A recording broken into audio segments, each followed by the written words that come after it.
সমঝোতার প্রথম বৈঠক হওয়ার কথা ছিল 12 ডিসেম্বর। বৈঠকে অংশ নিতে পীর সাহেব চরমনায় বরিশাল থেকে ঢাকায় আসেন, কিন্তু ঢাকায় পৌঁছানোর আগেই জামাতে ইসলামীর পক্ষ থেকে জানানো হয় সেদিন বৈঠক করা সম্ভব হবে না। পীর সাহেব হুজুর তখন বললেন অন্তত সৌজন্য সাক্ষাৎ হলো যেন হয়, কিন্তু জামাতের পক্ষ থেকে জানানো হয় আপাতত সেটিও সম্ভব না। কারণ বলল কি, ডক্টর আব্দুল্লাহ মোহাম্মদ তাহের অসুস্থ। আচ্ছা, হুজুর বললেন তাহলে তাহলে তো ভাই আরো ভালো, চলেন আমরা উনাকে দেখতে যাই। তখন তাহের ভাই এতটা অসুস্থ যে সাক্ষাৎ করাও কিনা সম্ভব না বলল জামাতের সেক্রেটারি জেনারেল। এরপর পীর সাহেব হুজুর ঢাকায় অবস্থান করতে থাকেন এবং ধারাবাহিকতাভাবে সমঝোতার বৈঠক আয়োজনে তাগাদা দেন। তিনি বারবার বলেন সমঝোতা দ্রুত শেষ করা জরুরি, কারণ নমিশন উত্তোলনের সময় ঘনিয়ে এসেছে। সময় মতো সিদ্ধান্ত না হলে সকল দলকেই আলাদাভাবে নমিশন দিতে হবে, যা দেখতে অসুন্দর এবং তৃণমূলে বিভ্রান্তিকর বার্তা দিবে। যেহেতু সিদ্ধান্ত ছিল সকল আসনে সব দলের পক্ষ থেকে একক প্রার্থী দেওয়া হবে, তাই সমঝোতা চূড়ান্ত করা অত্যন্ত জরুরি।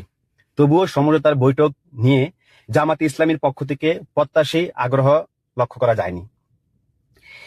এই অবস্থায় হঠাৎ দেখা যায় জামাতে ইসলামের পক্ষ থেকে অন্য 7 দলের সঙ্গে কোনো আলোচনা ছাড়াই জামাতের প্রার্থী নমিনেশন উত্তোলন নির্দেশ দেওয়া হয়।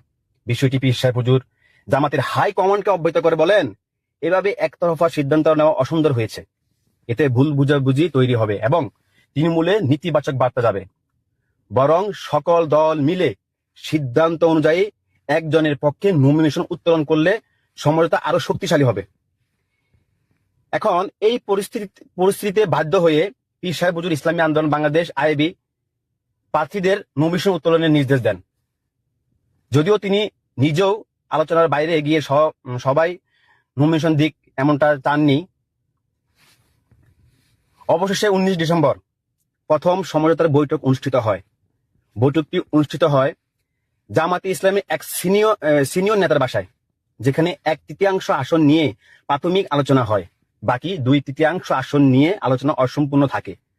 সিদ্ধান্ত হয় ধারাবাহিকভাবে বৈঠক চলমান থাকবে। কিন্তু পরবর্তী নির্ধারিত বৈঠকের দিন ইসলামী আন্দোলনের নেতৃবৃন্দ যথাসময়ে বৈঠকের স্থানে পৌঁছান। জামাতের লিয়াজু কমিটির দায়িত্বপ্রাপ্ত ব্যক্তিকে একাধিকবার ফোন করা হলেও কোনো সাড়া পাওয়া যায়নি। প্রায় 1 ঘন্টা নেতৃবৃন্দ বাসায় নিচে অপেক্ষা করতেছেন। নেতৃবৃন্দরা 1 ঘন্টা পর ওই সিনিয়র নেতার পিএস কল ব্যাক করে জানান, স্যার মিটিং এ আসেন, তাই কল রিসিভ করতে পারিনি। দেখেন, নেতৃবৃন্দ জানান আজ তো পূর্ণ নির্ধারিত বৈঠকের দিন ছিল, আমরা বাসার নিচে অপেক্ষা করছি। অনুগ্রহ করে এই বিষয়টি ওনাকে জানান। এরপর ওই সিনিয়র নেতা কল করে দুঃখ প্রকাশ করে বলেন আজ বৈঠক থাকার কথা তিনি ভুলেই গেছেন। অবাক করা কাণ্ড, এত গুরুত্বপূর্ণ একটা আসন সম্বলিত বৈঠক এটা উনি ভুলেই গেছে, তাই বৈঠক করা সম্ভব নয়। এমন গুরুত্বপূর্ণ বৈঠক ভুলে যাওয়ায় নেতৃবৃন্দ ওরা সব অবাক ও অপমানিত বোধ করেন। তখন নেতৃবৃন্দ বলেন, যেহেতু তারা চলেই এসেছেন, অন্তত তাহের ভাইয়ের সঙ্গে কিছু আলোচনা করা হোক। উত্তরে জানানো হয় তাহের ভাই জরুরি প্রয়োজনে আমিরের জামাতের বাসায় গেছেন, তার সাক্ষাৎ কঠিন হবে।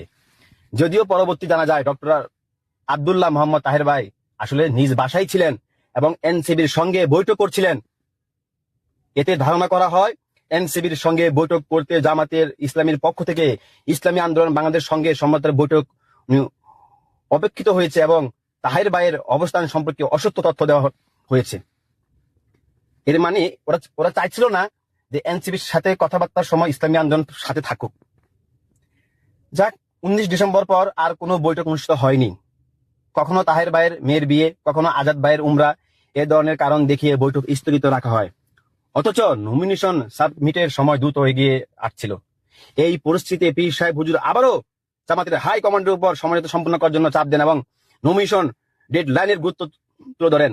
অবশেষে 25 ডিসেম্বর বৈঠকের তারিখ নির্ধারিত হয়। একেবারে শেষ মুহূর্ত বৈঠক হলেও জামাতে ইসলামের শক্ত অবস্থানের কারণে চূড়ান্ত সিদ্ধান্ত পৌঁছানো সম্ভব হয়নি। ফলে শেষ পর্যন্ত সব দলেই আলাদাভাবে নমিনেশন সাবমিট করতে বাধ্য হয়। এতে বিভিন্ন ভুল বোঝাবুঝি তৈরি হয়, তৃণমূল ও অভ্যন্তরে অস্থিরতা বাড়তে থাকে এবং সার্বিক অবস্থায় বিবেচনায় পিছনে কারো রাজনৈতিক কৌশল কাজ করছে কিনা এমন প্রশ্ন কি উঠে আসে? এটা স্বাভাবিক, আসবে এটা। সমাবেশে সবশেষে বলবো, ওই ঐতিহাসিক সম্মত রাজনীতি যে কতটুকু দায় ও দরদ দেখিয়েছে তা জনগণ বিচার করবে। তবে এতটুকু জানা দরকার, জরুরি, পীর সাহেব চরমনায় কেবল সমঝোতার বৈঠকের জন্যই 12 ডিসেম্বর থেকে আজ পর্যন্ত কেন্দ্রীয় কার্যালয়ে অবস্থান করছেন, যা তার রাজনৈতিক জীবনে ইতিহাস বলেন। এটি তার প্রথম। উনি দীর্ঘদিন উনি কেন্দ্রীয় কার্যালয়ে কি করছেন? অবস্থান করছেন। আসলেও জনগণ সাধারণ মানুষও বুঝতে পারছে যে কি 300 আসনে প্রার্থী দেরি কেন হচ্ছে। ওরা মনে ভেবেছিল যে শেষ পর্যায়ে যখন আমরা প্রার্থী ঘোষণা করব তখন যাদেরকে আসন কম দেওয়া হবে, ওরা কুল কিনারা পাবে না, ওরা শেষমেশ কুল কিনারা না পেয়ে আমাদের সিদ্ধান্তকেই মেনে নিবে, আমরা মরুগিলি করব। কিন্তু পীর সাহেব চরমনায় কি খেলাটা দেখিয়ে দিয়েছে। 300 আসনেই প্রার্থীদের নমিনেশন জমা দেওয়ার জন্য তাগিদ দিয়েছে। আজ তারা নমিনেশন জমা দিচ্ছে। দেখি কোথাকার খেলা কোথায় গিয়ে শেষ হয়। সর্বশেষ শাইখে চরমনায় একটা কথা বলেছিল, কেউ যদি মুনাফিকগিরি না করে ইসলামের বিজয় নিশ্চিত। তাহলে আপনাদের হাতেই ছেড়ে দিলাম, কারা মুনাফিকগিরি করেছে, কারা ইসলামী শক্তি ইসলামী আইন বাংলাদেশের প্রতিষ্ঠা, কারা চায় না, কোন এজেন্টরা এখানে কাজ করছে, এইগুলো আপনাদের মাঝে ছেড়ে দিলাম। আপনারাই বিবেচনা করবেন, ভুল ত্রুটি হলে ক্ষমা করবেন। সবশেষে এটা বলতে চাই, আমিও চাই একভাবে কোনো কিছু করা সম্ভব না, সকলে ঐক্যভাবে একত্রিত হয়ে ইসলামকে আমরা ক্ষমতায় আনি। যাক, আর কিছু বলবো না। আসসালামু আলাইকুম ওয়া রাহমাতুল্লাহ।